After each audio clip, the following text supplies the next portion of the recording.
Je m'appelle Isabelle, j'ai 52 ans et on m'a diagnostiqué donc un cancer du sein en 2018. J'ai donc eu une mastectomie en février 2018.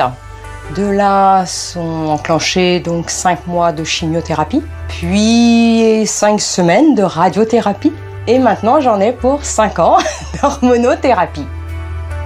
Je m'appelle Céline Brun, je suis praticienne en thérapie sportive à l'Institut de cancérologie de l'Ouest René Gauduchot et j'interviens dans l'établissement pour proposer aux patients en cours de traitement des séances de marche nordique, en extérieur bien sûr. Souvent la première séance de marche nordique est un peu vécue à tâtons parce que les personnes vont être là, vont pas trop savoir comment prendre les bâtons, il va y avoir un rythme. Le fait aussi qu'il y ait des personnes qui vont être en début de chimiothérapie, d'autres qui vont être en fin de radiothérapie, on va pas du tout avoir le même équilibre dans le groupe, donc c'est à nous d'adapter ça. Le gros avantage de la marche nordique, cette fois-ci c'est pour les bénéfices psychologiques, c'est d'être en extérieur et en groupe. Le premier motif, ça a été je ne veux pas rester enfermée chez moi, je ne veux pas être toujours l'impression d'être dans la maladie uniquement, je veux faire autre chose.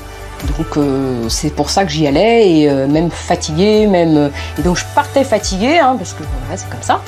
Je faisais la marche, et genre, à la fin de la marche, je me disais mais je suis en pleine forme, c'est super chouette.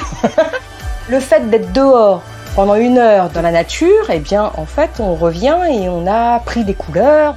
Après, on m'a toujours dit, mais t'as bonne mine. Ben oui, mais j'ai bonne mine parce que je sors, parce que je bouge, parce que je suis pas enfermée chez moi.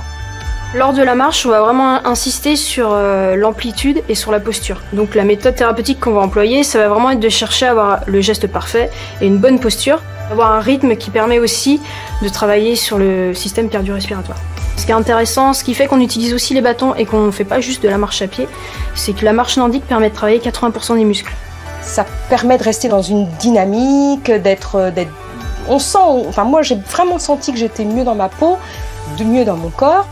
Mais ça c'est super, j'étais super contente. J'ai pris du muscle, j'ai perdu du gras, mes jambes se sont sculptées d'une manière qu'elles étaient pas du tout comme ça avant. Ça se voit quoi, physiquement, moi je l'ai vu. Et ben ça fait du bien, on se sent mieux après. Même si il y a des moments c'est difficile, il faut continuer parce que ça va, au fur et à mesure qu'on va pratiquer, on va se rendre compte du bien-être que ça apporte.